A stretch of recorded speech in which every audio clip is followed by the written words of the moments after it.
আব্দুল্লাহরে মেরে দেন তো, ওরে আউট করে দেন।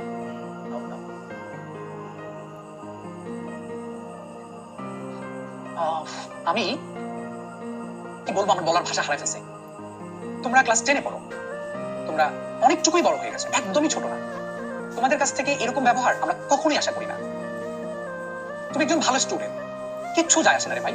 লাইফে তোমার থেকে হাজার হাজার বিলিয়ন মানুষগুলোকে আমরা দেখে আসছি, যাদের মন মেন্টালিটি, মানুষের সাথে আচার আচরণ, অন্যজনকে রেসপেক্ট করা, এই মেন্টালিটি যাদের নাই, সে লাইফে যতই ভালো স্টুডেন্ট হোক না কেন ভালো কিছু করতে পারবে না। লিখে নাও, ঠিক আছে? ওকে, তো মানুষকে রেসপেক্ট করা শেখো। এই ধরনের তুমি যে ওয়ার্ডটা উচ্চারণ করছো, নাম বলি না, সেটা হচ্ছে যাকেই বলো, তোমাদের মধ্যে কাউরে বলো বা যাকেই বলো, এইরকম মানে প্ল্যাটফর্ম, ওপেন প্ল্যাটফর্মে কখনোই বলা হয়। এখান থেকেই বোঝা যায় তোমার ফ্যামিলি তোমাকে কি শিক্ষা দেয় বা তোমার চারপাশের মানুষের কাছ থেকে তুমি কি শিখতেছো, ঠিক আছে? তো এই ধরনের মেন্টালিটি থেকে বের হয়ে আসো।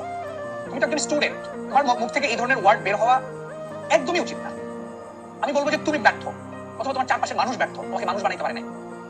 ক্লাস 10-এ উঠে গেছো, এখনো তুমি মানুষ হও নাই। সময় আছে, এখনো মানুষ হও, ঠিক আছে? সময় আছে, এখনো মানুষ হও।